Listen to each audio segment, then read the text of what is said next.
What's happening, Flow Jedis? I'm here to talk today about self-concept and the importance of self-image. Let's get it today. Yeah. I'm inspired. I'm inspired. Hey there, guys. What's going on? My name is Sumet Chatterjee from the Flow Zone Academy, and I'm a flow state coach, which means that I help you feel better and perform better.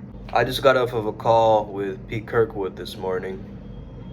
He has these character integration sessions, these calls. And character work is really interesting, man. It's never about like asking yourself, what would blank do, right? Like if we want to aspire to be somebody, we don't want to ask ourselves, well, what would blank do? We want to ask ourselves, what would I do if I were blank? Right? And that little minor difference really changes your direction. And before you have a direction, you want to ask yourself, what is the destination? I see a lot of people as generalists, kind of flip-flopping around and not really defining something that really makes them who they are, makes them stand out. To stand in the presence of their self-concept instead of being a victim of their self-concept. You see, whenever there's a doubt, let the self-concept come out. That's kind of the rule that I want you to understand, really embody in this video. Whenever you feel self-doubt, you're unsure of yourself. So you've got to come back to the self-concept. How were you seeing yourself? And in that moment, you have the choice point.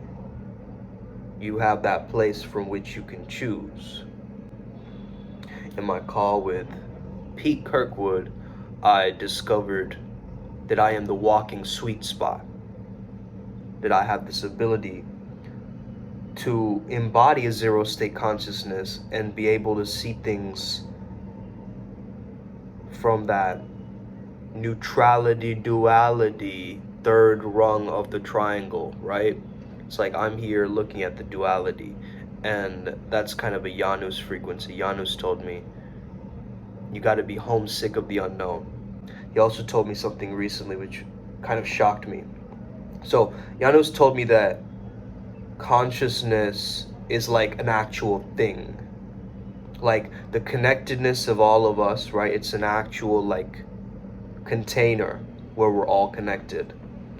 And when we access altered states or altered states of mind or flow state or, different levels of consciousness outside of the normal waking consciousness, and we walk that bridge, that consciousness almost sees us, recognizes that we're walking on that bridge, on that threshold from the physical to the metaphysical, and gifts us little synchronicities, gifts us little signposts, gifts us little intuition, that if you stare at something, it's staring back at you. What you want wants you. I sometimes got confused by the whole idea of attachment. I had a mentorship class yesterday, actually.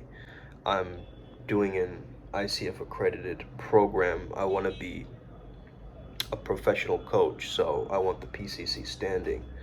And so we're talking about attachment. Why is it bad to have attachment when you're coaching, but even otherwise in general? You see, when you're attached to a concept or to a person or to a location or to an incident, you are coming from the essence of fear, but also understand that it's not the most productive mindset to be in when you're attached to something, right? You're clinging, you're craving, you're desperate, but you're not fully filled. You're not complete, you're not whole. So I would look at this detachment and this idea of Zen is a little bit like, oh, I don't care about this person. Is it uncaring though? Is attachment uncaring? Or is it caring so much that I'm able to give you your space? I'm able to let you be.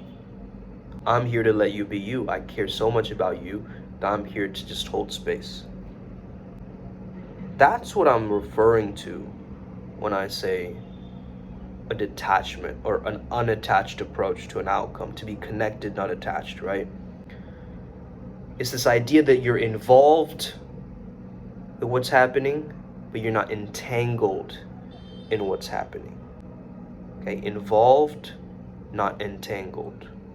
Now, other people might be entangled into your reality. That's okay. That's their own thing to work on. Okay. Again, come back to the self-concept. If you're trying to manifest like some specific type of person, right?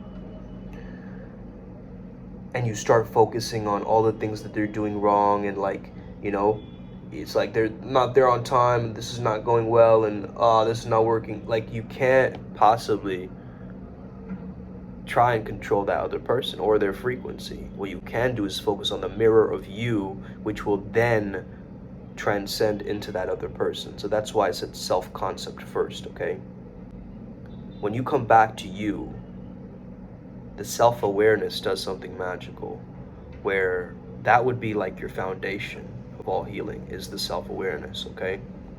So if you see yourself faltering or doubting yourself, come back to, who do I choose to be right now? Who do I choose to be right now? Not what do I need to do, because that's still, we can get trapped in that toxic productivity culture, just like hustle 24/7, never stop, the grind never stop. You have two choices when something really shitty happens to you. You can either fall and become smaller, or you can own the character flaw and have it guide you towards a new upgrade for your self-image or your self-concept. So your self-concept is constantly refining, expanding, and moving. Your behaviors, your beliefs, your thoughts, your emotions are around this spiritual storyline. Another thing that's so essential in bridging the material world with the metaphysical world is communication. Communication is actually something that came from that invisible world. So you can have a perfect communication and people can't catch you. You almost remain invisible. You become ninja-like when you become a master at communication. To reintroduce your self-concept, you have to constantly remind yourself of yourself. Who am I? Who do I choose to be? So in character work, we get very distracted. What I do is I give myself an immersion of the imagery, and what Pete said, which was very interesting, is to basically manipulate the environment around you to give you that accountability. Like, have friends that will push you, have techniques and objects around you that are close to get to. Like, I have my Indian clubs, I have my weights over there, you know? I don't need to push myself to go to the gym all of a sudden, right? It's like having everything right where you are gives you this ability to quickly tap in, right? And even with that, sometimes I have resistance, right? It's just lying around, but I still feel that drawn back energy, that hesitant energy. And the art form is just slowly leaning into it. Even if you can't lean into it fully, just slightly lean into it. Like a little nudge, like a gentle nudge that you're showing the universe that I'm not tapping out, I'm tapping in, okay?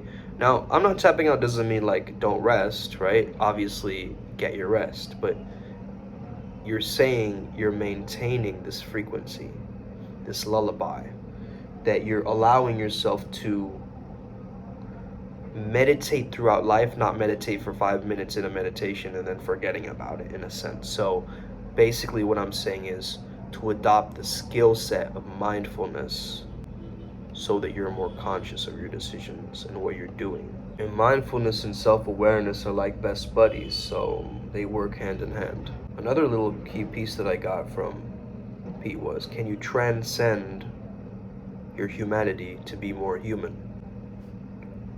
You see, that sounds like a paradox, but it's really not. If you can tap into that divine energy, transcend humanity, and let that flow state fuel you, right? Because now you're a conduit for that energy, and it's going to make you more human, meaning it's going to make you more compassionate, more productive, more uplifted. It's not about trying to micromanage divinity.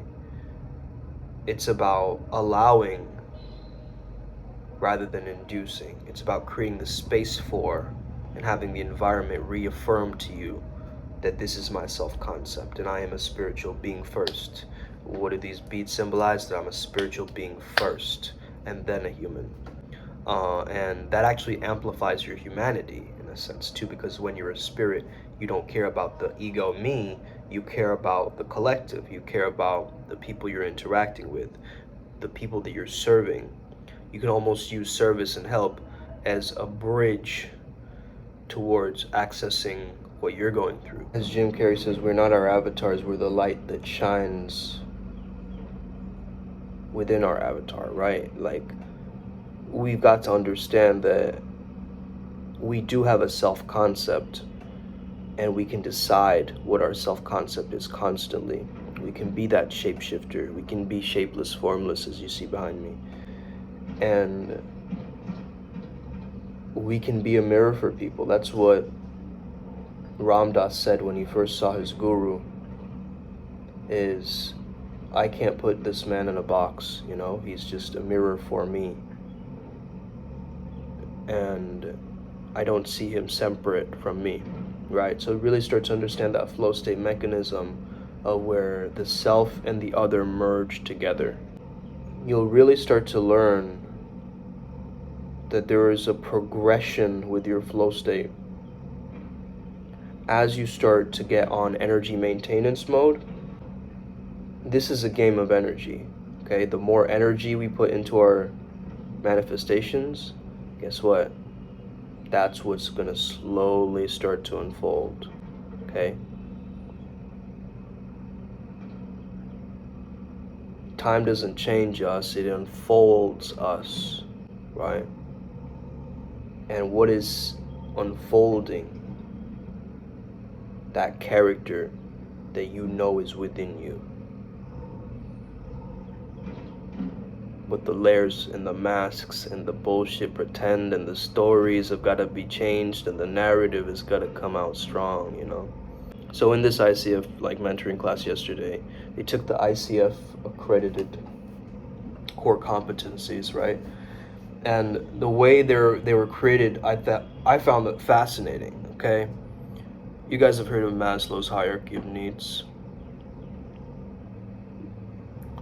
So it was split into a body, physiological needs, survival needs, right? And then slowly going up. So it goes from body, mind, heart, spirit. And it also had another model, which was beliefs, thoughts, behavior, and emotions. And inside it said spiritual storyline. What really sunk in for me, and I hadn't considered this before, she said, coaching is a structured approach to spirituality. And I felt a similar way when I was studying positive psychology. And my degree, mind you, is a combination of both applied positive psychology and coaching psychology. It's no wonder that the spirituality is always linked to it. Because what are we helping people do? We're helping people go inwards and connect with their best selves, higher selves in a sense, as a coach, right? And so what if there was a proven structure to guide someone through a transformation or a breakthrough, where you actually get out of their own way, reflect things back to them, ask really, really good questions, become an active listener, and learn to weave the yarn of the stories and the things that they're telling you, and spinning it back for them into this perfect ball of yarn. So in terms of self-concept, the body and the mind are the what,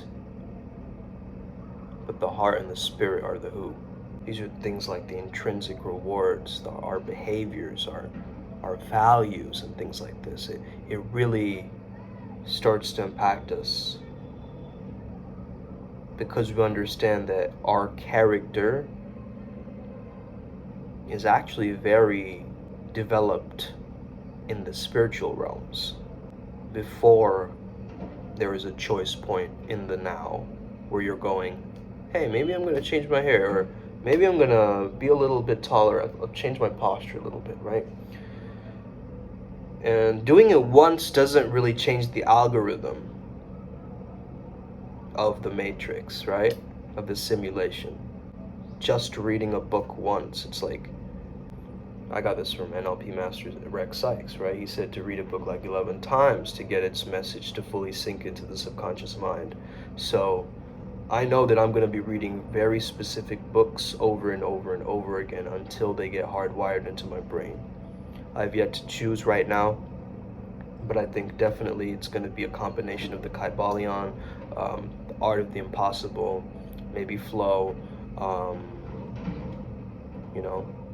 maybe something by Osho, maybe Art of Seduction. I don't know. I have yet to decide, but I want to focus each month on just reading 4 books and just keep on rereading them instead of trying to order like a bunch of books, right? Because I have a self-help junkie within me that wants that new information, give me the new tools, right? And we need to learn to shut that off. It's just mental masturbation, And when we can repeat and come back to what is the character that I'm really trying to create, what is the self-concept? When I can focus on my self-image, when I can do my mirror work, look into the mirror, play a song for a minute or two, and just maintain eye contact, you'll feel something shifting internally inside of you after you do that. Now, not a lot of us do this, but you'll notice that people are very uncomfortable with looking at themselves and actually seeing their flaws and being able to accept it fully, right? Like, we can be very hypercritical. So sometimes I'll watch these old videos, but I try to watch without judgment. You see, you can never attack the hostages. You gotta attack the ideas that you don't stand for. The people are just carriers of that message, and you're angry about someone who made some comment. So you gotta understand what it means by don't hate the player, hate the game, right?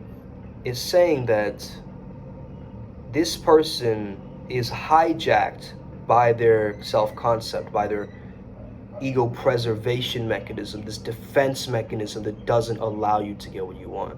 It's not about having what you want.